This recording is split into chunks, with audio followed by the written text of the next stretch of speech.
Rasi Radio FM Magetan, Family Radio, radio keluarga Anda. Rasi Radio Inspiratif dan Informatif. Selamat sore, Assalamualaikum warahmatullahi wabarakatuh. Apa kabar Anda? Semoga semuanya sehat dan lancar untuk puasa hari ini, hari kelima di Ramadan 1444 Hijriah. Khidmat Ramadan hadir kembali di ruang dengar Anda semuanya. Adalah dialog interaktif agama, tempat kita untuk menambah ilmu dan pengetahuan seputar agama Islam. Kerja bareng Rasi Magetan dan IKADI Ikatan Dai Indonesia Kabupaten Magetan. Hari ini 27 Maret 2023 sudah hadir Bapak Udi Jatmiko dari IKADI. Assalamualaikum Ustadz. Waalaikumsalam warahmatullahi wabarakatuh. Kabar baik Ustadz. Alhamdulillah Mbak Maya. Siap. Saya kayaknya enak panggil Pak Udi gitu ya. Ya. Lebih enak, lebih akrab begitu. Lebih akrab ya. Ya. Iya, dan tema kita hari ini kandungan surat Ad-Duha. Ad-Duha. Iya. Iya. Mungkin saya dan juga sahabat Rasi belum terlalu paham ya dengan ini, dan mudah-mudahan nanti kita bisa mendapatkan ilmu yang berkaitan dengan surat ini. Iya, silakan Ustadz untuk dimulai. Baik, Pak ya, bukan Ustaz. Oke. Aduh, keceplosan. Baik, Mbak Maya dan sahabat Rasi yang dimuliakan oleh Allah. Bismillahirrahmanirrahim. Assalamualaikum warahmatullahi wabarakatuh. Waalaikumsalam warahmatullahi wabarakatuh. Alhamdulillahi Rabbil Alamin. Hamdan katsiran tayyiban mubarakan fih. Allahumma salli ala nabiyyina Muhammad wa ala alihi wa ashabihi ajma'in, amma ba'd. Fa ya ayyuhal ibadallah, usikum wa nafsi bittaqwallah wa ta'atihi la'allakum turhamun. Mbak Maya dan sahabat Rasi yang dimuliakan oleh Allah, tentu yang pertama kami pribadi dan juga Ikatan Dai Indonesia mengucapkan selamat menunaikan ibadah puasa di bulan Ramadan ini. Semoga Allah SWT memberikan hidayah melalui ibadah puasa ini kepada kita semuanya, sehingga semua permasalahan yang kita hadapi insya Allah akan diberikan oleh Allah jalan keluar, sebagaimana Allah menjanjikan hal itu di dalam surat At-Talaq dan surat Al-Baqarah ayat 183, bahwa tujuan utama kita diperintahkan untuk menunaikan ibadah saum puasa di bulan Ramadan adalah agar kita menjadi orang bertakwa. Dan orang bertakwa itu jaminannya akan diberikan semuanya yang ada di dunia ini dan semuanya yang ada di akhirat. Dalam surat At-Talaq itu, wa may yattaqillaha yaj'al lahu makhraja. Barang siapa bertakwa kepada Allah, maka Allah akan berikan jalan keluar. Dan masih banyak lagi di ayat itu. Seterusnya itu memberikan gambaran kepada kita optimisme kita mengejar meraih takwa itu, wabil khusus di bulan Ramadan itu, wabil khusus ibadah saum ini, agar kita derajat takwa itu kita capai, dan insya Allah kita mendapatkan apa yang Allah janjikan untuk kita semua. Dan kita pun boleh memohon kepada Allah dengan doa, ya bahasanya menagih janji pada Allah atas janjinya, Rabbana wa atina ma wa'atana ala rusulika wa la tukhzina yaumal qiyamah. Ya Allah, berikan kami Rabbana wa atina ma wa'atana. Ya Allah, berikan kepada kami apa-apa yang telah Engkau janjikan kepada kami lewat Rasulmu. Artinya bahwa Allah SWT berfirman ini lewat nabinya kepada Muhammad SAW, termasuk Nabi mengungkapkan, Rasulullah SAW mengungkapkan apapun yang beliau ungkapkan itu dari Allah SWT. Maka kita, ya Allah, berilah kami apa-apa yang telah Kau janjikan kepada kami lewat Rasulmu. Artinya di sini bahwa ya bahasa kasarnya kita nagih janji pada Allah. Ya Allah, saya sudah melaksanakan perintahmu, saya sudah bertakwa, saya melakukan ini, Engkau apa yang Kau janjikan ya Allah berikan kepada kami. Ya, maka dari itu sekali lagi kami ucapkan selamat menunaikan ibadah puasa. Moga Allah Subhanahu wa taala mengabulkan apa yang kita inginkan semuanya. Amin ya rabbal alamin. Sahabat Rahasia yang dimuliakan oleh Allah, dan tentu ketika kita memasuki bulan Ramadan ini tidak bisa tidak kita ingat kembali bagaimana Ramadan ini adalah salah satu yang disebut dengan Syahrul Quran. Syahrul Quran itu adalah bulan Al-Quran. Nah, ketika Ramadan sebagai Syahrul Quran atau bulan Al-Quran, berarti kita harus memperbanyak interaksi dengan Al-Quran. Kemudian interaksi itu bentuknya dengan membaca, mentadaburi, mengamalkan, mendakwahkan. Dalam arti di sini bahwa di mana kita nanti bisa berinteraksi, disitulah kita tanda-tandanya dengan melakukan hal-hal tadi. Di antaranya adalah membaca atau tilawatul Quran. Seberapa interaksi baik dan tidaknya interaksi kita dengan Al-Quran itu minimal membaca, Mbak Maya. Jadi kalau nggak pernah baca sama sekali berarti interaksinya itu bisa dinilai dari itu. Atau atau membacanya atau tilawahnya itu banyak, dengan sedikit itu bisa dilihat juga sebagai ukuran interaksi kita dengan Al-Quran. Ya, setelah kita membacanya, kemudian merenungkan artinya, coba kita memahami kandungan yang termakna di dalamnya. Maka kita mencoba untuk berseri ini ya mungkin ya nanti dengan surat-surat pendek yang sering kita hafal dan yang sudah kita hafal, dan kemudian kita sedikit banyak sudah tahu artinya. Mari kita coba memahami kandungan yang tersirat termakna di dalam surat-surat pendek itu. Maka dari itu secara khusus nanti kami akan menyampaikan setiap pertemuan di bulan Ramadan ini paling 3 atau 4 kali itu menyampaikan kandungan surat-surat pendek yang kita menghafalnya, yang kita juga memahami artinya mungkin, tapi mungkin kandungannya biar lebih mantap lagi agar kita nanti bisa berinteraksi dengan Al-Quran ini dengan memahami kandungan-kandungan yang tersirat atau pesan-pesan yang atau pelajaran-pelajaran yang bisa kita ambil dari surat tersebut. Ya. Terus ya Pak. Mangga. Maka dari itu kali ini kita mulai dari surat Ad-Duha. Ad-Duha itu biasanya standar dimulainya kita menghafal anak-anak itu, atau kita baru tahap hafalan itu biasanya surat Ad-Duha sampai surat Anas. Dari surat Ad-Duha sampai surat Anas itu biasanya surat yang dihafal. Kemudian surat yang diprioritaskan untuk dihafal mungkin termasuk kita kali ini, maka kita mestinya hafal. Baik, jadi surat Ad-Duha ini sebenarnya intinya adalah bersyukur ketika kita mendapatkan nikmat dari Allah Subhanahu wa taala. Jadi mungkin kita coba bacakan suratnya ya Mbak ya, dan sekaligus nanti artinya. Bismillahirrahmanirrahim. Wadduha wallaili idza saja ma wadda'aka rabbuka wa ma qala walal akhiratu khairul laka minal ula walasawfa yu'tika rabbuka fatarda alam yajidka yatiman fa'awa wa wajadaka dhallan fahada wa wajadaka ailan fa'aghna fa'ammal yatima fala taqhar wa ammas sa'ila fala tanhar wa amma bi ni'mati rabbika fahaddits. Jadi ayatnya lengkapnya begitu. Kemudian surat Ad-Duha ini termasuk surat Makkiyah. Makkiyah itu artinya adalah surat atau ayat yang diturunkan di Makkah. Jadi sebelum Rasulullah hijrah ke Madinah. Ini terdiri dari 11 ayat tadi ya, dan sering dibaca oleh imam-imam di masjid maupun di musola. Bahkan Mbak Maya hafal mungkin sering jamaah. Ya. Dan ini terletak di urutan yang ke-93 dari Al-Quran. Jadi Al-Quran pertama kan Al-Fatihah, sampai surat Ad-Duha itu 93 dalam mushaf Al-Quran. Ini juga sebelumnya ada surat Al-Lail, ya.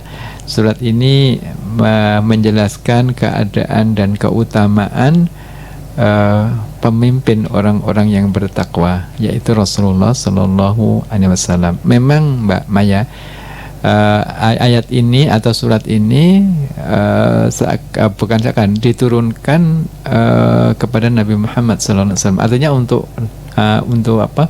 Menggambarkan bagaimana untuk Nabi Muhammad SAW. Tapi kandungannya yang bisa kita ambil itu untuk kita semua. Kan surat Ad-Duha bukan untuk Rasulullah saja, tetapi Al-Quran itu untuk seluruh umat manusia. Wa ma arsalnaka illa kafatan linnasi basyira wa nadhira. Artinya di sini bahwa ketika surat Ad-Duha itu kandungannya menjelaskan tentang keutamaan Rasulullah Sallallahu Alaihi Wasallam, tetapi juga tentu harus kita itu juga untuk kita, tentu untuk kita ambil pelajarannya. Ya. Begitu ya. Ya.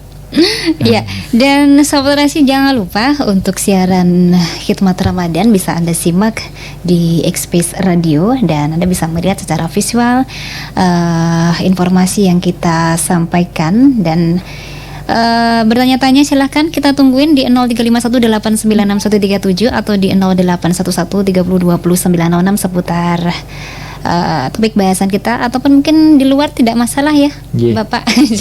Dan jangan kemana-mana dulu, tetap merapat masih di Khidmat Ramadan selepas yang beberapa ini. Anda masih mengikuti acara Khidmat Ramadan bersama Ikatan Dai Indonesia.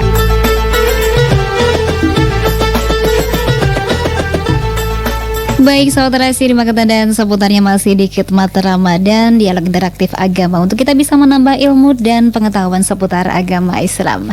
Masih bersama Pak Udi. Iya. Ada yang mencoba untuk bergabung, bisa kita boleh langsung terima dulu ya. Tidak jadi nggak? Jadi nggak nih? Halo, assalamualaikum. Waalaikumsalam warahmatullahi wabarakatuh. Pak Warno, apa kabar? Alhamdulillah. Monggo silakan. Hari nggak bisa naik, Mbak. Oh gitu. Oh, insyaallah. Syafakallah ya. Pak Warno. Amin. Ini Ustaz lagi bayai pilek gitu. Rasanya badan. Didangir. Iya, ini mohon maaf, ini keluar dari tema Ustaz ya. Oh nggih, monggo. Ya, begini, bahwa bedanya usia dan umur. Kalau usia sudah ditentukan oleh Allah, misalnya saya dikasih usia 100 tahun Bang, dan saat ini sudah 73, alhamdulillah, tinggal ngitung sisa berapa gitu. Nanti kalau tambah setahun berarti berkurang 1 tahun, angkanya tambah. Tapi kalau umur itu bisa bertambah terus menerus. Tinggal kita bagaimana mengamalkan amalan yang baik dan berguna. Maksudnya misalnya berpuasa ini kita bisa mendapatkan Lailatul Qadar, itu kan bisa 83 tahun. Itu saya mengambil motivasi dari surat Al-Munafikun ayat 10 dan 11. Mohon penjelasan, matur nuwun. Assalamualaikum warahmatullahi wabarakatuh. Waalaikumsalam warahmatullahi wabarakatuh. Terima kasih Pak Warno. Pertanyaannya juga mengklarifikasi kira-kira begitu ya, Pak Warno sudah tahu gitu. Tapi intinya begini, kalau memang ada yang disebut dengan dewasa itu disebabkan karena umur ya. Jadi memang karena umur, ada memang karena kejiwaan ya. Dan kalau kata umur sendiri mungkin diabsorpsi dari bahasa Arab itu amar, urusan segala. Jadi kalau umurnya habis berarti urusannya habis, meninggal dia ya. Kalau usia tentu itu menilai angka-angka atau kuantitas ya, kuantitas maksudnya jumlah itu. Berarti ketika tadi bedanya apa disebutkan oleh itu, Mungkin apa yang disampaikan Pak Marno benar ya. Insyaallah la walau alam biswab, bahwa sungguhnya kita bisa berumur panjang dengan urusan amal-amal kita. Katakanlah seperti tadi ada surat Al-Qadar itu kan, Al-Qadar itu kan suratnya kan gini, inna anzalnahu fi lailatul qadar wa ma adraka ma lailatul qadar lailatul qadari khairum min alfis syahr. Tahukah engkau tentang apa Al-Qadar itu? Al-Qadar itu adalah khairum min alfis syahr. Jadi lebih baik daripada 1000 bulan. Kalau dihitung Pak Warno tadi kira-kira 85 ya, kita tahun ya. Berarti ketika kita beramal di situ, urusan kita di situ, berarti kan kita bisa mencapai sehari semalam itu 83 tahun gitu ya. Kita lebih panjang lagi, bisa lebih panjang gitu. Artinya di sini memberikan gambaran kepada kita bahwa urusan manusia atau amal manusia itu bisa melebihi dari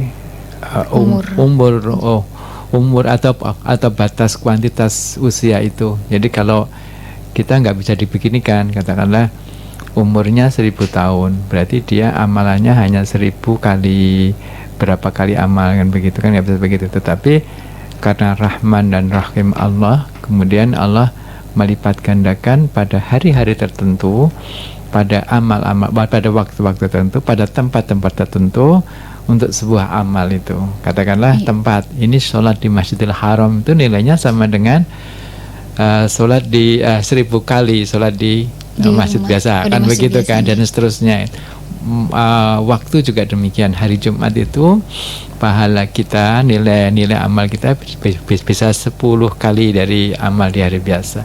Ramadan juga demikian, sampai dilipatkan. Terus infak, sedekah juga demikian. Artinya di sini memberikan gambaran kepada kita bisa saja melakukan amal itu lebih dari usia yang ada, usia batas yang ada. Ya. Kira-kira begitulah umur gitu ya. Allah alam bisawab. Semoga berkenan Pak Warno. Monggo dilanjutkan untuk baik. Saya ingin menyampaikan di awal dari penyampaian kandungan surat Ad-Duha ini hadis diriwayatkan oleh Bukhari Muslim.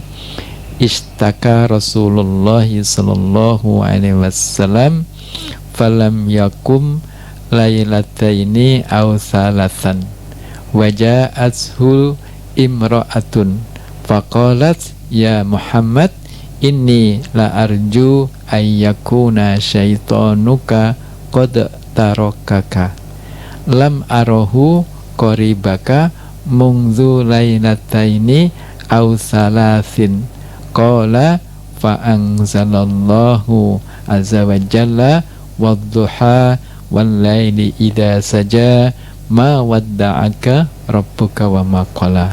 Artinya Rasulullah sallallahu alaihi wasallam sakit sehingga dia tidak dapat sholat malam qiyamul lail selama 2 atau 3 hari, 3 malam maksudnya.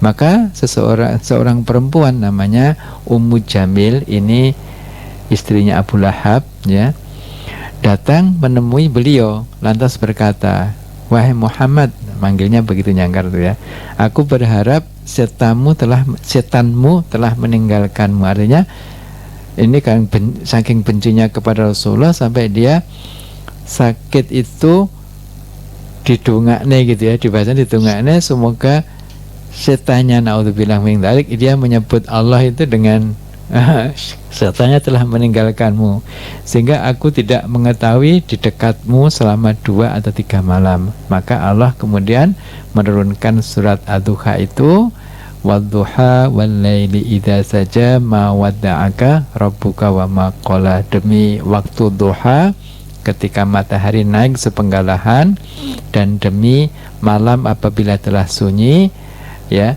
Kemudian ma wadda'aka rabbuka wa ma qala, bahwa Tuhanmu tidak meninggalkan engkau wahai Muhammad dan tidak pula membencimu. Artinya ini adalah bantahan dari doa, dari pelecehan dari doa buruk ya kepada Nabi Muhammad oleh Ummu Jamil tadi atau istri Abu Lahab, ya, yang mereka kemudian dalam surat Al-Lahab itu itu dia akan jelas dia masuk neraka bersama dengan suaminya, ya.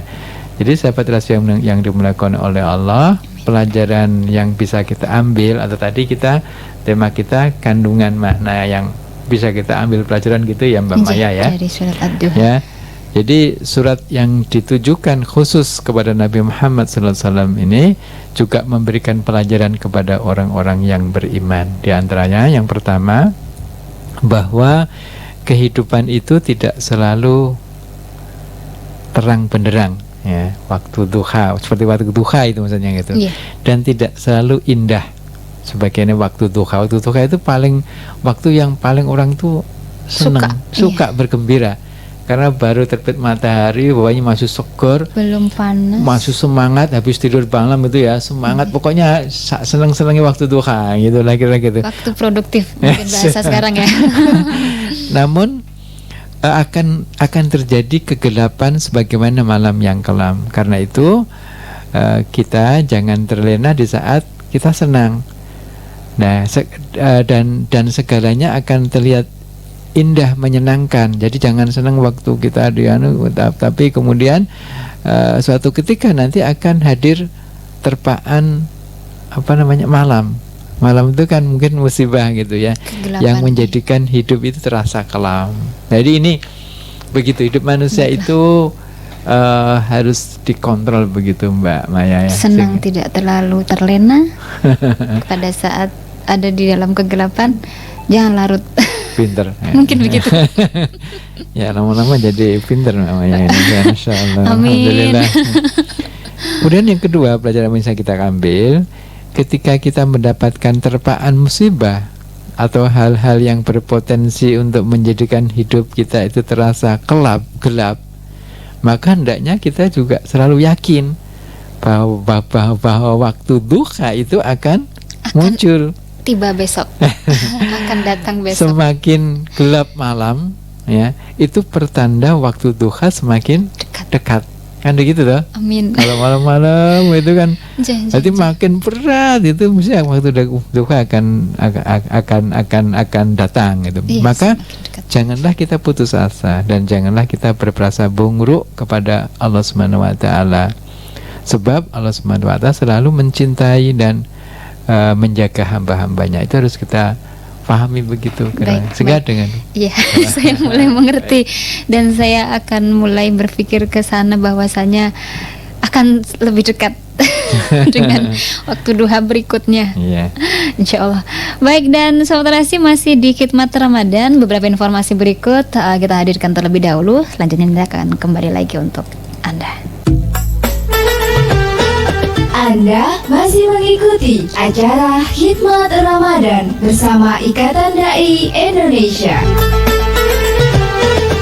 Iya, Sobat Terasi di Magetan dan seputarannya, Khidmat Ramadan kembali untuk kita semuanya ya. Dan masih dengan tema bahasan kita surat Ad-Duha bersama Bapak Udi. Iya. Baik, Mbak Maya. Kembali ya. Jadi ketika kita memahami itu, maka Allah Subhanahu wa taala selalu mencintai dan menjaga kita. Itu adalah keyakinan. Ya, ada hadis qudsi yang menyatakan, ada yang meriwayatkan firman Allah Subhanahu wa taala diriwayatkan oleh Bukhari begini ya. Ana ingda dzanni abdi bi. Aku berada pada prasangka hamba-hambaku. Artinya ketika hamba itu berprasangka kepada Allah A, maka Allah juga memberikan kenyataannya seperti itu gitu. Wa ana ma'ahu idza dzakaroni. Aku bersamanya kalau dia memanggilku. Wa in dzakaroni fi nafsihi dzakartuhu fi nafsi. Apabila dia mengingatku dalam kesendiriannya, maka akan mengingatnya dalam kesendirianku. Wa in dzakaroni fi malain dzakartuhu fi malain khairin minhum.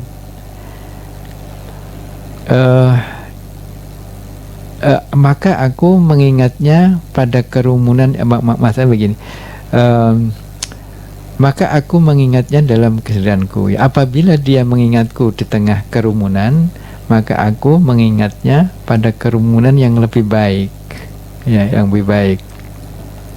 Wa in taqarraba ilayya bi shibrin taqarrabtu ilaihi dhira'an.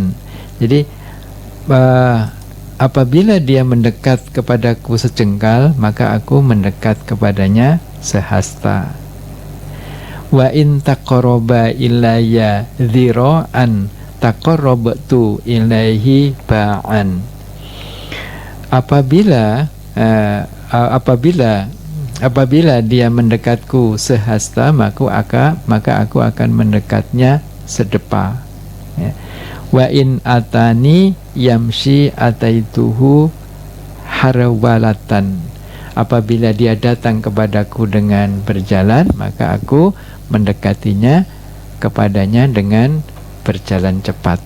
Jadi sahabat Rasul yang dimuliakan oleh Allah, apabila diukur dengan kehidupan dunia semata, maka masa lalu Rasulullah SAW yang dikisahkan dalam surat Ad-Duha tadi itu terlihat kelam, tapi nama surat itu adalah Ad-Duha yang mengisyaratkan harapan dan keindahan.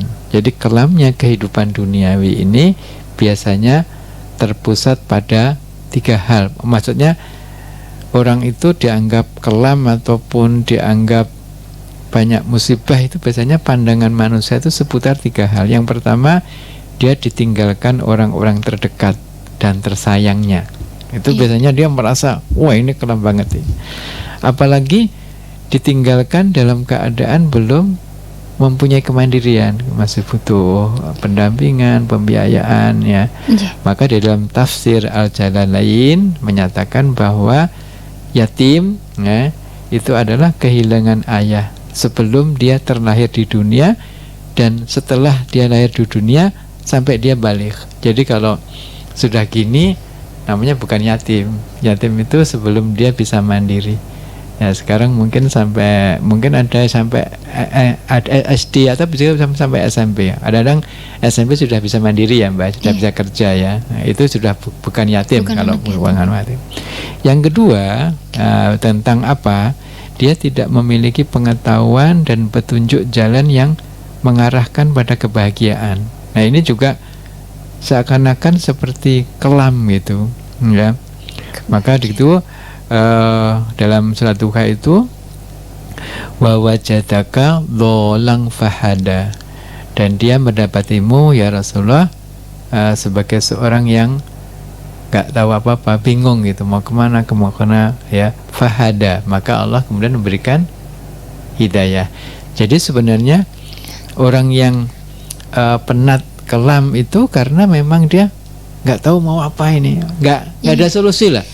Buntu, semuanya buntu. Kita enak mati ya, kira gitu ya. Baiklah. Naudzubillah min dzalik ya, nggak boleh seperti saya itu. Mengerti, saya Nah, sahabat yang dimuliakan Allah, dan yang ketiga yang menyebabkan kekelaman itu karena terjatuhnya dari kekayaan dan sarana kehidupan atau miskin lah ya. Orang miskin biasanya agak gitu ya. Tapi kalau orang terbiasa, maksudnya memang ada di mohon maaf miskin tadi ya, sepertinya tidak terlalu dianggap sebagai kekelaman. Cuman kalau dari atas tiba-tiba kayak bangkrut, itu mungkin itu ya. Mungkin. Ya artinya bisa jadi, Mbak, karena begini, dia kan kebutuhan sehari itu kan harus tercukupi ya. Terkadang dia tidak bisa mencukupinya, terkadang beban itu menjadi berat. Tetapi jadi kalau sudah terbiasa seperti itu kan sebenarnya tidak masalah sih. Ya, kalau dia mengakui kemiskinannya itu nggak masalah. Tapi kalau baik. Jadi Rasulullah SAW itu pernah mengalami itu semua, Mbak. Jadi pernah mengalami, namun beliau dipersiapkan oleh Allah Subhanahu wa taala untuk menjadi pemimpin dan untuk menjadi pemandu umat ini. Karena itu optimisme selalu menyertai kehidupan beliau dan mencerahkan pandangan beliau. Sehingga dengan demikian ini yang kita ambil pelajaran, Mbak Maya. Jadi kalau jadi kena kita saya. ini ngebahas Allah. Iya. Allah Subhanahu wa taala begitu. Kebetulan tepat. Ya, Allah Subhanahu wa taala itu saya tidak berencana dan tidak mengetahui apapun tentang Mbak Maya kan. Iya, tapi Bahkan- Tuhan menghadirkan panjenengan di depan saya. Bahkan tidak tahu kalau announcernya Mbak Maya kan. Tapi saya pengen menyampaikan ini untuk kita semua. Kalau terus nanti ya ada kepasannya itu ini ini adalah Itu kehendak Allah. atas kehendak Allah sebagai solusi dari Betul. ya, ini nggak boleh diceritakan. Tidak boleh. Baik, jadi kesimpulannya ini sudah selesai kan Mbak? Belum? Langsung kesimpulan boleh? Enggak Oh, apa-apa. nggak Langsung apa-apa ya. kesimpulan nanti iklan di belakang. Jadi masih banyak sebenarnya. Kesimpulannya dari uraian tadi, maka bahwa yang memberi perlindungan kepada kita semua itu adalah Allah. Yang memberikan petunjuk kepada kita itu adalah Allah. Yang mencukupi kita dari yang kefakiran nggak punya itu adalah Allah. Kemudian yang kita tidak dibiarkan senantiasa dijaga, diarahkan itu adalah Allah Subhanahu wa taala. Maka setelah masa-masa yang sulit itu terlampaui, maka juga kita jangan lupa diri.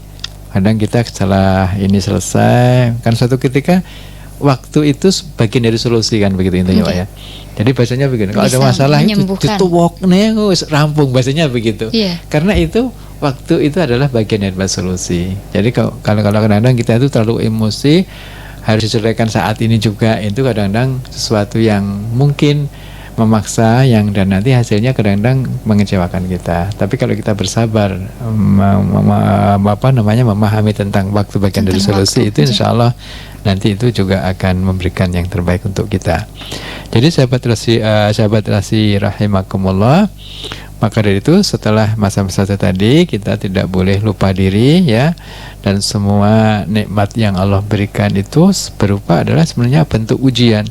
Maka Allah Subhanahu wa taala memerintahkan Rasulullah SAW untuk menunaikan hak terhadap fakir miskin, terhadap anak yatim, terhadap itu mewujudkan kesyukuran. Jadi kalau dulu saya miskin, berarti saya harus punya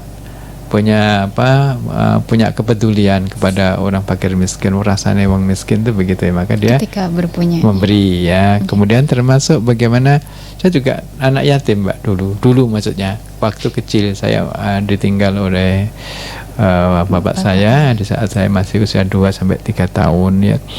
Jadi, merasakan itu bagaimana kita merujuk kembali kepada figur seorang ayah itu sangat dirindukan oleh semuanya ya.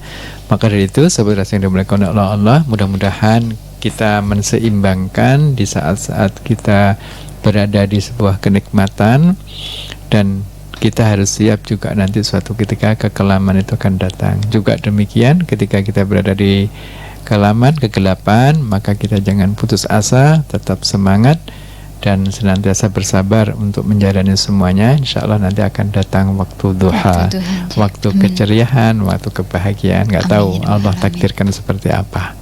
Saya kira begitu, iya. Mbak Maya. Terima kasih Pak Udi. Mohon maaf atas kekhilafan. Saya tutup dulu sekalian Iya, ya. monggo silahkan. Mohon maaf Mbak Maya dan sahabat yang dimuliakan oleh Allah. Mudah-mudahan kita bisa ketemu lagi besok hari Senin. Aku qouli hadza, astaghfirullahaladzim li walakum wa qur rabbikfir warham wa anta khairur rahimin. Wabillahi taufiq wal hidayah. Assalamualaikum warahmatullahi wabarakatuh. Waalaikumsalam warahmatullahi wabarakatuh. Baik, terima kasih Pak Udi sudah hadir di studio, dan mudah-mudahan kita semuanya tetap bisa menjalankan ibadah puasa hari ini dengan lancar, insyaallah, amin.